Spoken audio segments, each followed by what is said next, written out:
Temple Street Hospital Inset, Sean Hughes, the heartbroken family of a Finglas teenager who died from sepsis, has succeeded in getting a health awareness campaign onto Dublin buses in the hope that more people will become aware of the killer illness.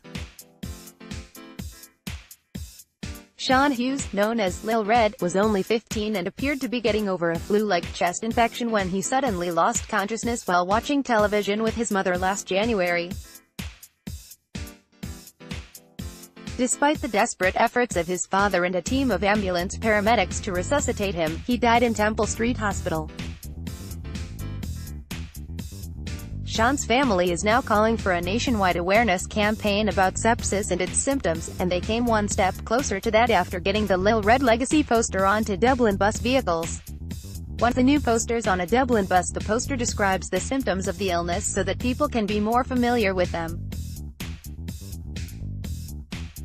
Around 3,000 people a year die from sepsis in Ireland. It claims more lives than heart attacks, breast cancer or lung cancer, and can kill a healthy person within 12 hours.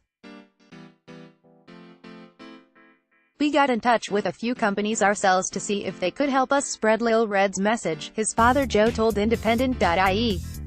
We are still trying to get the HSE and the Department of Health to launch a national campaign like they did for stroke awareness and meningitis, but we are still finding little backing or support, he explained. Dublin bus were great, and the posters, which we paid for ourselves, are now on the buses from the Harristown and Phibsborough depots for the next 2 weeks. They will be seen by a lot of people and we are hugely grateful to Dublin bus for helping us out. The posters highlight THJE symptoms of sepsis. The Hughes family has also been invited to do school talks on sepsis, and is to get a stand at Croke Park during an upcoming music event to help spread their message. They are still calling on the HSE and health professionals to include new protocols in their diagnosis procedures so sepsis cases can be picked up as early as possible. We doing the best we can on our own, but the people who actually have a duty of care to do it or not, Joe said. They believe that a public campaign with simple symptoms graphics, similar to ones raising awareness about stroke and meningitis, could save lives. There isn't anything out there at the moment. You see TV campaigns and posters about meningitis and stroke, but there isn't anything similar for sepsis, Joe said.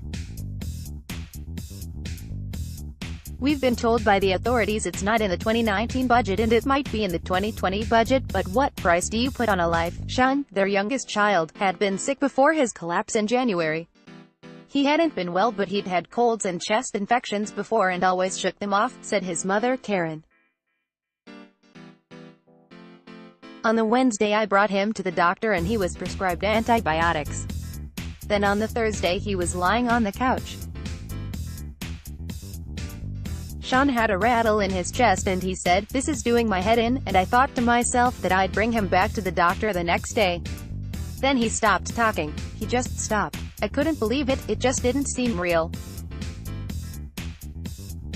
I had been talking to him, wondering what to watch on the TV, and half an hour later we were in intensive care in Temple Street, she added. Herald.